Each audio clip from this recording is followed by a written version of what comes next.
So next on the stage, we have Danno Clifford, Principal Software Engineer at Google. Danno leads the team at Google working on the V8 virtual machine for JavaScript and WebAssembly. So please give a big round of applause to Danno.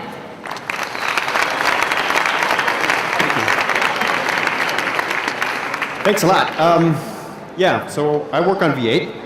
I lead the team here in Munich for Google. We have a development center, engineering center in Munich. And what is V8? Who has heard of V8? Got a couple. Oh, that's good. All right. So what is V8? V8 is a component, it's a library that you find in Chrome, and it delivers functionality for two pieces of technology. The first one is for ECMAScript 262 is the name of the standard. You probably know that better as JavaScript. And the other thing that V8 gives to Chrome is WebAssembly. And that's what this talk is about. So WebAssembly is not just something that's in Chrome, not something you find just in V8, but you'll also find this in the other browsers as well. It is, for a while now, it's actually been part of both, Chrome, Firefox, Safari, and Edge. So all the stuff that I talk about today actually applies to any of your favorite browsers. All right? 3 questions I'd like to answer today, which is what is WebAssembly, why do we need it, and how can you use it? Let's start with the first one. What is WebAssembly? It's a beautiful picture, huh? Inspiring. Something to remember. So if there's one thing I can inspire you to remember, it's this. WebAssembly is a powerful new technology that enables developers to build experiences on the web that were simply never possible in the past. That's the takeaway. All right. That doesn't help you as a developer. As a developer, you need to have something a little more concrete. So let's dive a little deeper. If you go to webassembly.org, this is what you see. WebAssembly is a binary instruction format for a stack-based virtual machine. All right, this goes all the way on the other end of the spectrum. What does that mean? Stack-based. Ignore that for now. The nice thing about a stack-based virtual machine, it's easy to generate code for, and you'll see why that's important later in the presentation. The other thing that is here is it's a binary instruction format for a virtual machine. What's that? Who would know what that meant? Okay, a couple, that's good. Wow. Okay, I have a little, all right. What that actually means is you can think of this, think of WebAssembly as a cross-platform assembly language and a file format for that cross-platform assembly language. And what V8 does is it can take those cross-platform assembly files, the WebAssembly files, translate them into the machine-specific instructions that you need for your target CPU. The nice thing about WebAssembly is that pretty much, one for one, the instructions that you find in a WebAssembly file get translated into the exact instructions or single instructions that you would find on your target platform. So in this particular case, I have a short sequence of x64 assembly language. Yeah. WebAssembly programs have an additional benefit running inside of Chrome. Chrome has a sandbox which protects your computer from anything that you download from the web and run locally. The same thing holds for WebAssembly.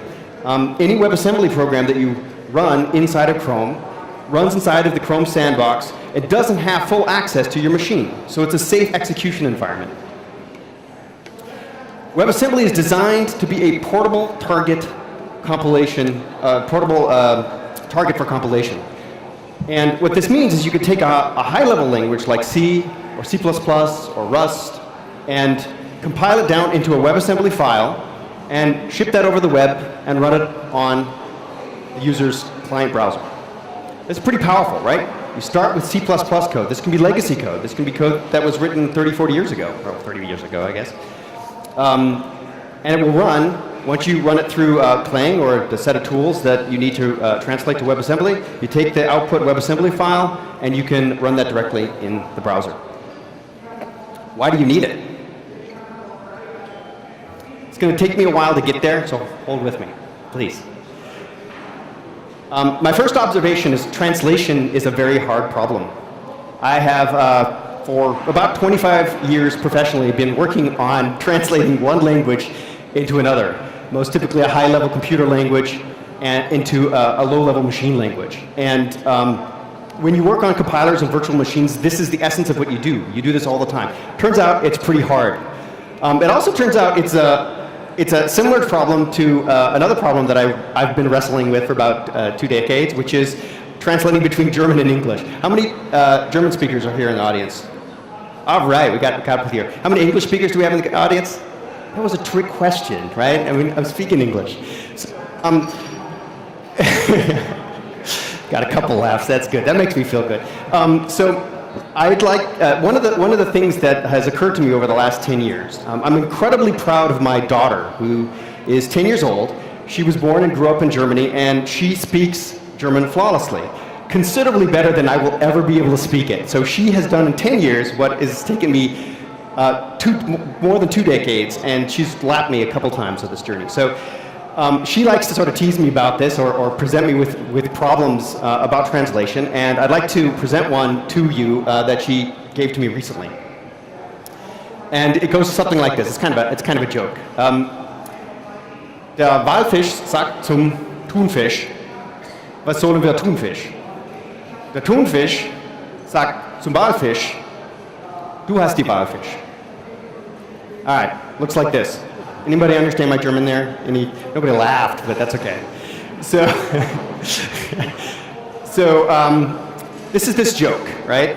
And if you take this and you put it into Google Translate, here's what you get. The whale to tuna says, what do we want to do? Fish. The tuna says to the whale, you have the choice, fish. It's not a very good translation of the joke. So I tried to do a better version of this. It's not great, so don't be prepared for a miracle here. I tried to do this by hand. I tried to figure out how do you actually capture the meaning of this phrase? How do you transfer not just the actual words, but the full meaning? Came up with this. Whale says to the tuna, what should we do now? The tuna replies to the whale, well, it's your choice. Yeah. Thank you.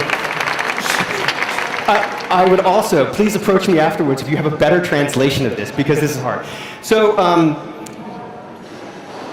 what's the problem? Why was that hard? Why did Google not get it, and why was my translation okay, but probably could have been better? The problem is one of expressiveness. And I chose this picture because this is the most expressive picture I could find with favorable licensing terms. So, so expressiveness means a lot of things in language when you're translating between German and English.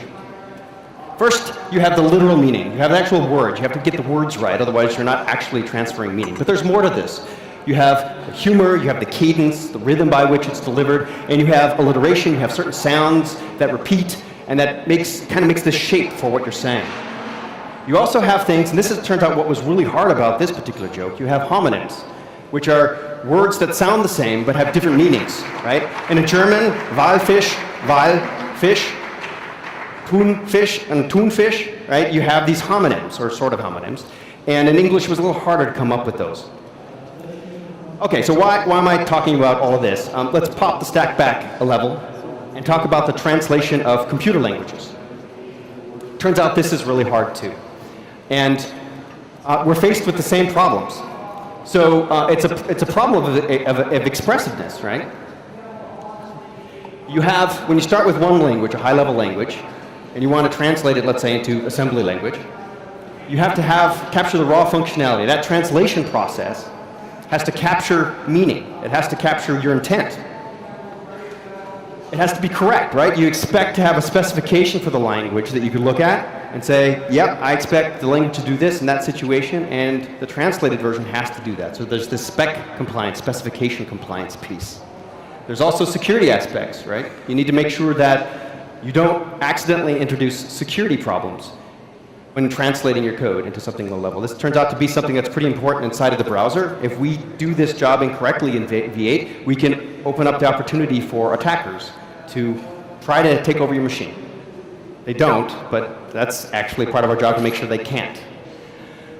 And then, just as if there's sort of, just as you saw that there was like kind of a increasing level of difficulty in the translation problem for language, it's the same thing for computer languages.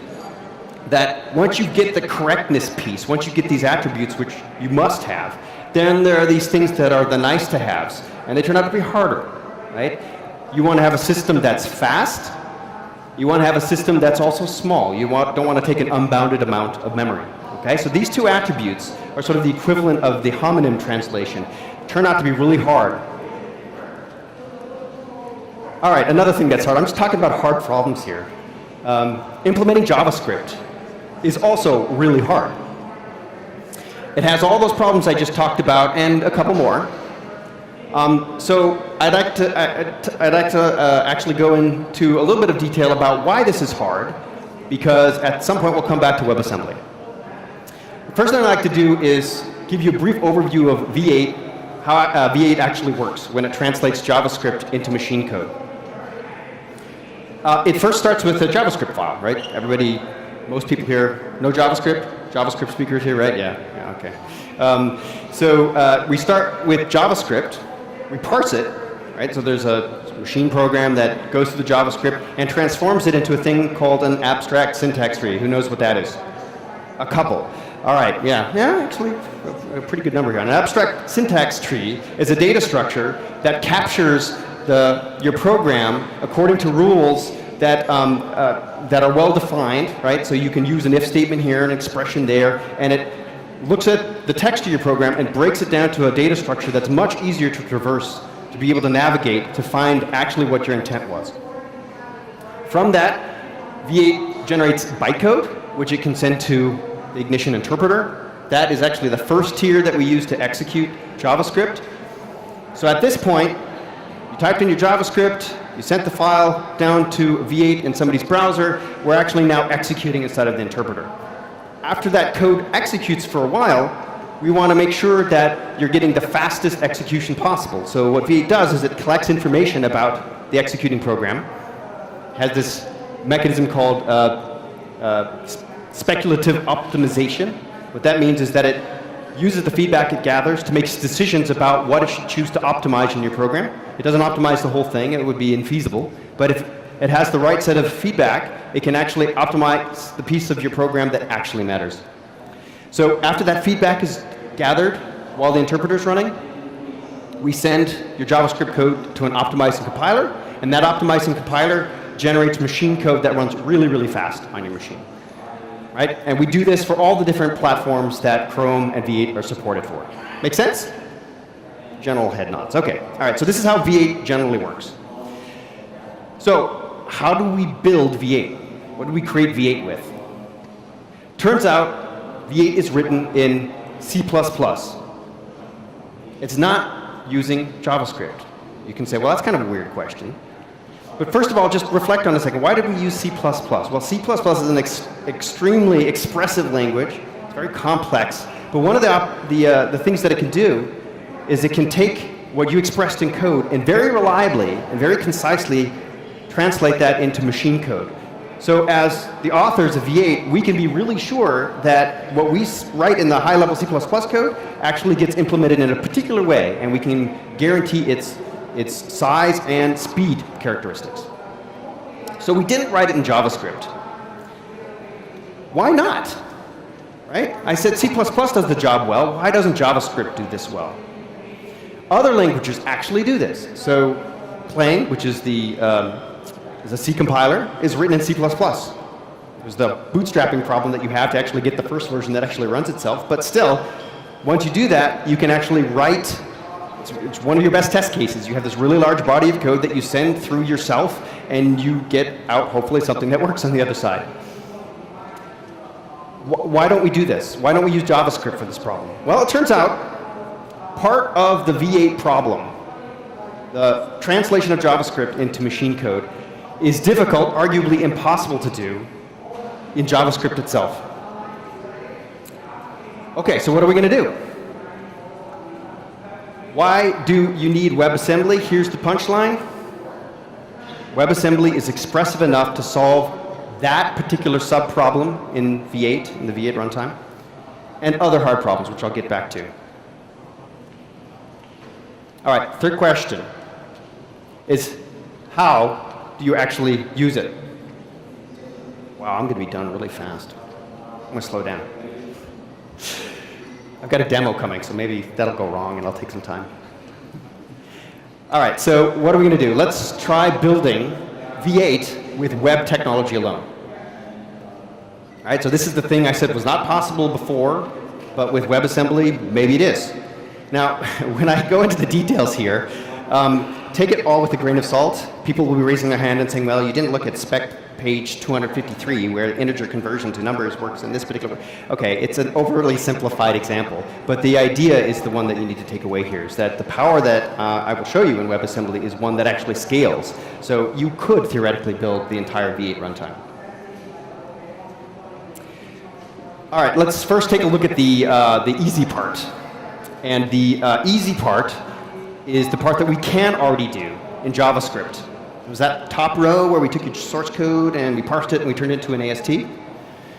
Turns out there's a off-the-shelf component that can do this in JavaScript already. It's called Esprima. There are other parsers that you can use to do this, but this is the one I chose to use for this demo.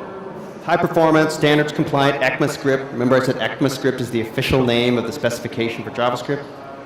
Esprima is a high-performance, standards-compliant ECMAScript parser written in ECMAScript, right? It's this self-hosting thing. They decided to write their tool to parse the language in the language itself. Okay, here comes some real code, all right? So anybody who doesn't want to see real code, you can leave now. But I will show source code and part of my demo as well. So I hope it's readable. If you have any questions, we will have Q&A at the end. I'm going to try to plow through it, though.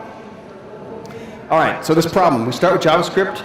We want to create an abstract syntax tree. All right, so here's a little snippet of code. Can everybody read that more or less, sort of? Yeah? OK. So we import the Esprima module, and we create this function called compile. And in the compile function, we ask Esprima to take our input, which is the JavaScript code, to parse it, and to give us an AST. That looks pretty simple, huh? All right, so I've added a little more code here. I've created a print visitor, which I won't go into detail here, but it's a visitor pattern. The idea is that you can use this visitor to visit over the data structure that Esprima gives you back. It's an AST, and in this case, print out information about what's in that tree. So we can actually just see what does it look like. OK, so let's see if this works. I'm going to do the first part of my demo here. All right.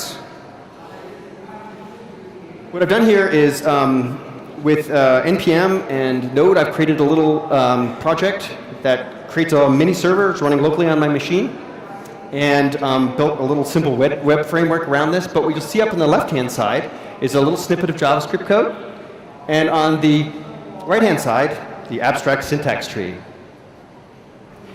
So when I hit compile here, it'll do that code that I just had up on the slide. So it'll send it through Esprima. And let's see what we get.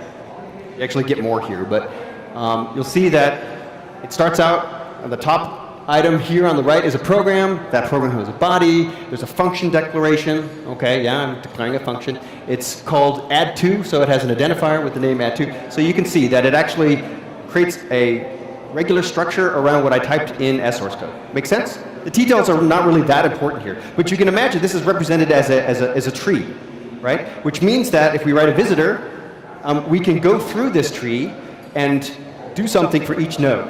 And that's what we're going to do. And that's what the print visitor does. That's what created this code here. OK.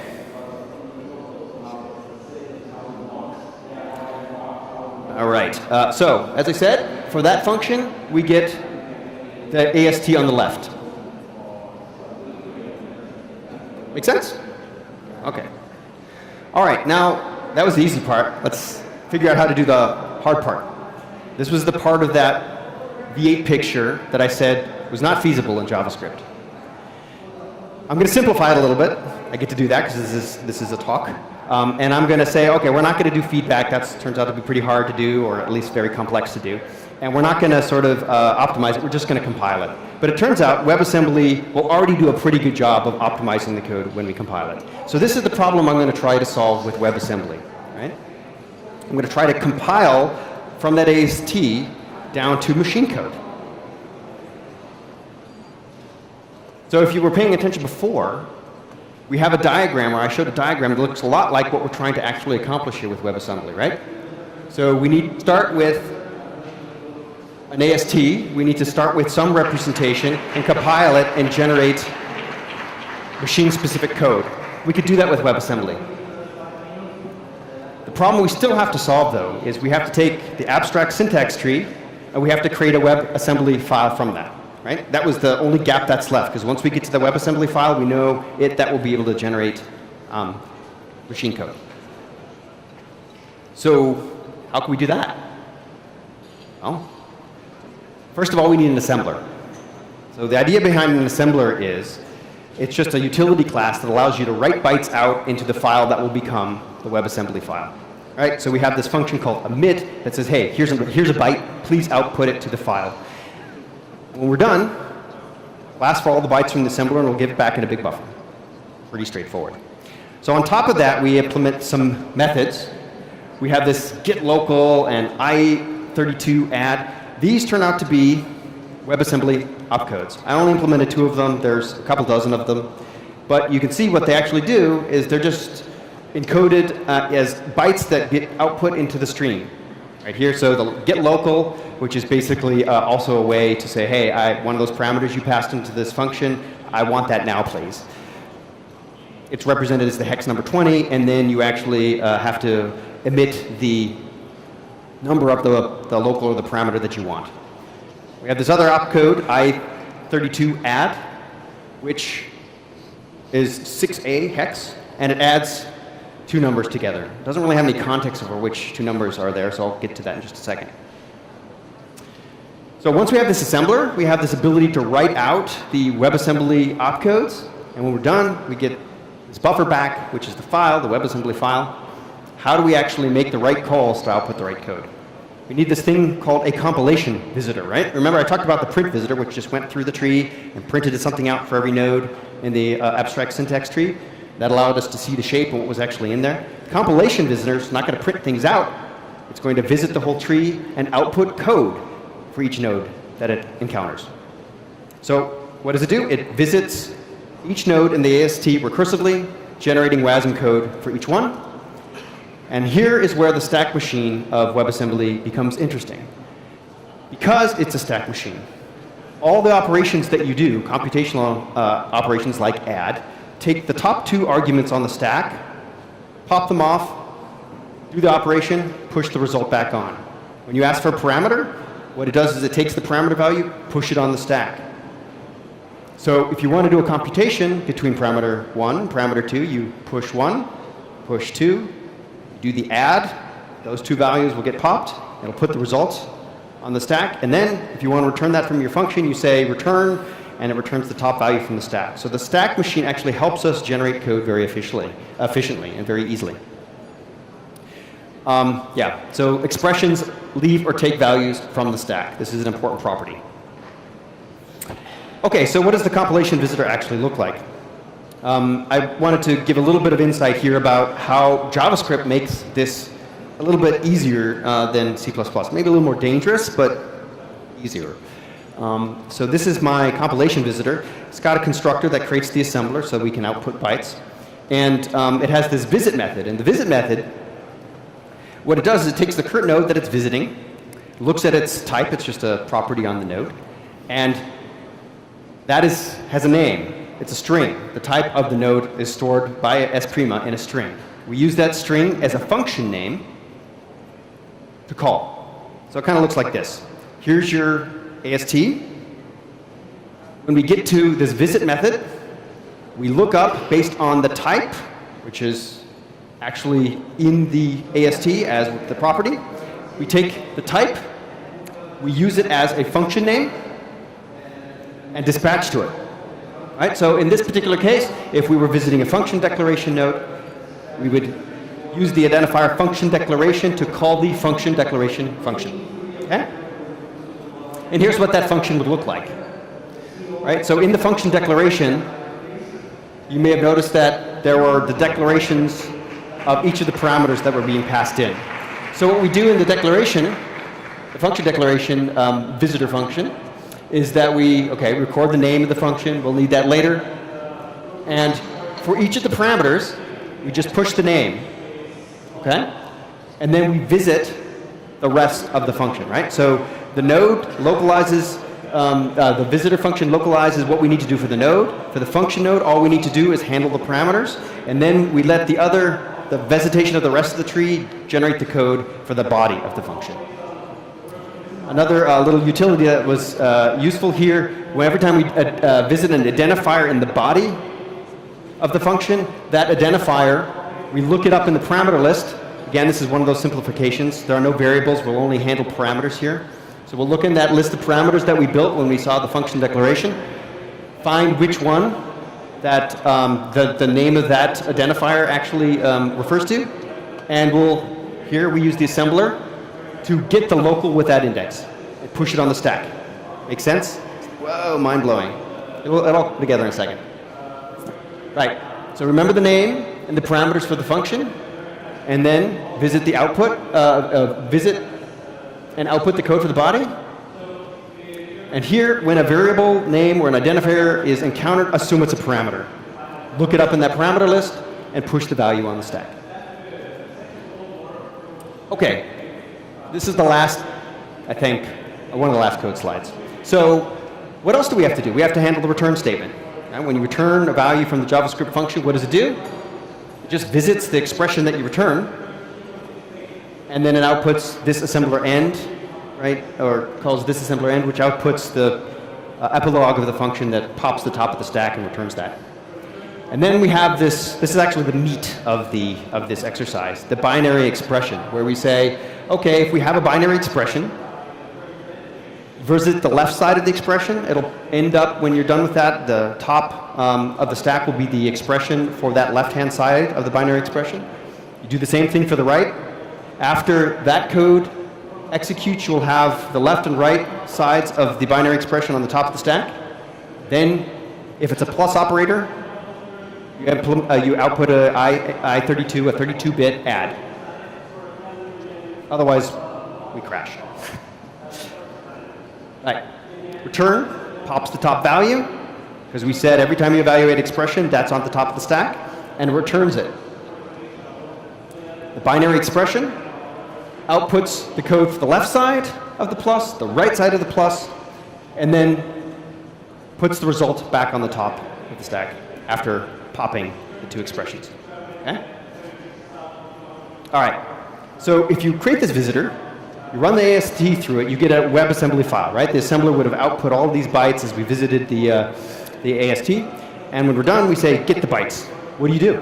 What do you do with that file? Well, there's a little bit of a glue that's still left that we need to talk about. So this is the mechanics for actually using WebAssembly. If you got a WebAssembly file, you can run this code in your browser. All right? So at the top, we create the compilation visitor, as I just discussed, and we run the AST through it. That will create the WASM file. We fetch the assembler out of the compilation visitor, and we get the bytes associated with the file.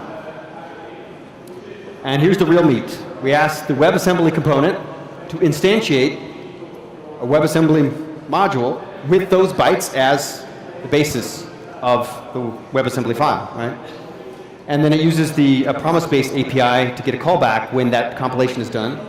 And what we do here is we see of all the things that were returned. WebAssembly will return a list of functions, basically.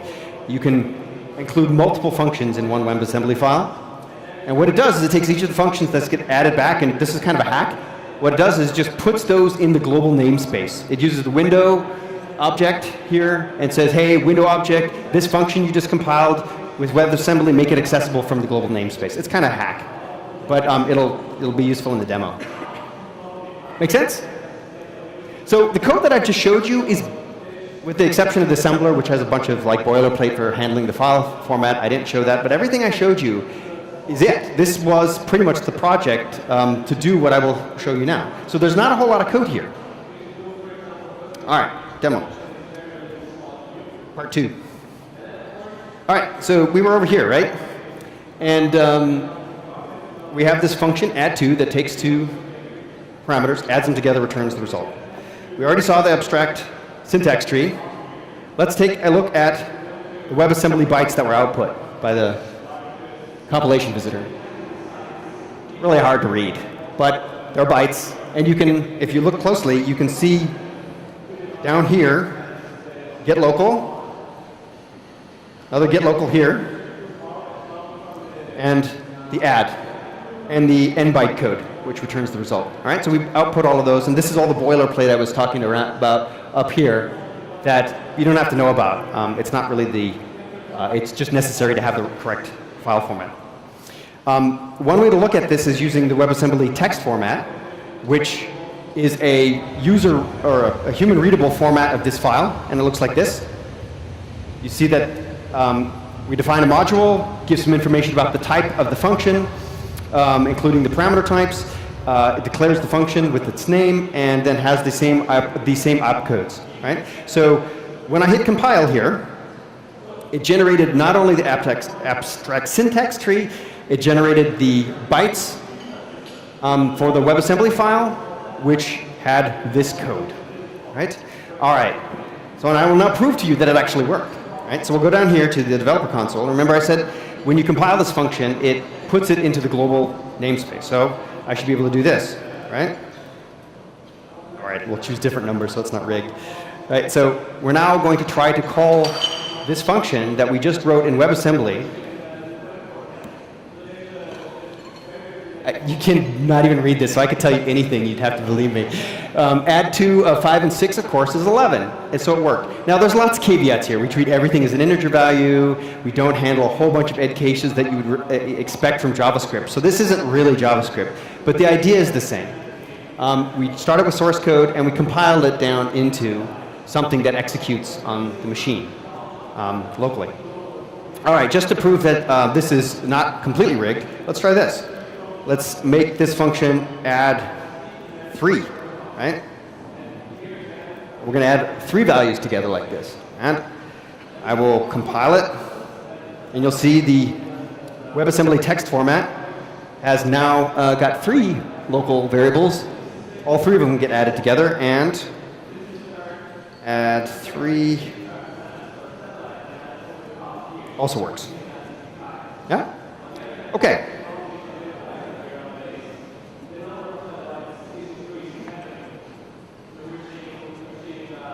Right. So when I compiled that JavaScript code, I went through Esprima, created the AST. From that AST, generated the byte codes on the right, ran that through a disassembler, which gives the human readable form on the left. One thing that is not directly accessible from your browser, but I wanted to point this out, is the code that actually got generated under the covers. Right? So on the left and the right here, I ran this on 2 different versions of V8, this x64 version and the IA32 version. And this is the actual code that gets generated, which is pretty compact code. It's what you would expect, more or less, from a C compiler, right? So you can see, let's take a look at the x64 code. It sets up a frame. It pushes some magic values that are necessary for V8 to actually recognize this stack frame as something that it owns and is not a C++ stack frame. And then it does this add. And that's it, because the input registers are RAX and RDX. So the values coming into the function were already in 2 registers. WebAssembly was able to figure out, oh, okay, they're already in registers that I have access to, and by the way, the return result is in RAX. So I'll just add RDX into RAX, and then I'm done. So all that code, that JavaScript function, basically reduces to the blue instruction there. And you can see on I32, similarly fast. I didn't include the ARM code here or the MIPS code, but it's very similar, right? So this is really fast. This is about as good as you can get in translating the code, right?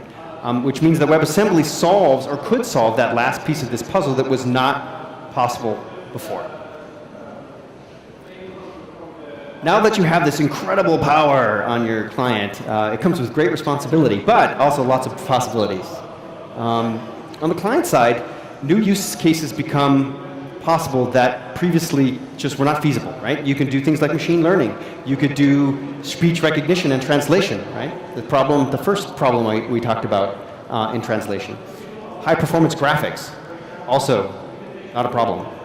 Video compression, decompression, you can think these things that traditionally you would expect to be components provided by the OS or components built into the browser, these are things that now you can develop or use standard libraries, compile them with WebAssembly, and ship them with your web application. All right, what are the takeaways? Remember that slide, the one at the beginning with the sun and the sunburst and the beautiful sunset? What do I want you to take away today? WebAssembly lets you do things on the web that were never possible before. Think about that. Think about what it enables. It's very expressive. We talked about expressiveness. This closes that last gap for speed and size that wasn't there for JavaScript. It allows you to, as a developer, to have control over that last mile and have incredibly fast and compact and just powerful experiences on the web. Also, you can leverage off code that may not have been usable before in a web context. C++ code. You think of all the libraries out there that might have useful functionality written in C and C++ that you could not use on the web before. Now you can by translating them into WebAssembly. That's it. Thank you.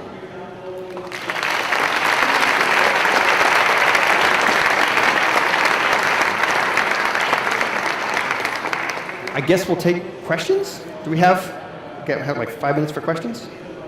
But I would announce it on socials earlier. With questions.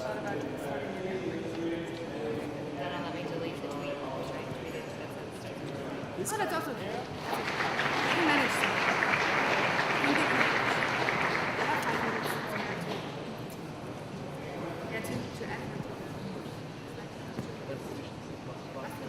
So as somebody with a compiler background as well, when I was just looking through this WebAssembly logic, so with the abstract syntax tree, but however, like which vocabulary do you use? Because the JavaScript is expanding, and also like people don't usually use consistent. So I mean, considering speed, because different websites, some are really shitty code. So and also like. How do you manage like all aspects like left recursiveness and on the constantly expanding vocabulary of JavaScript? Mm-hmm. And second question would be, since you mentioned it's very nicely sandboxed, but Spectre kind of comes and melts down that sandbox. You asked the Spectre question. Yes, all right. Bunch of really good questions there. Let me see if I can go through them one by one. The first one is, how do we handle the changing JavaScript language?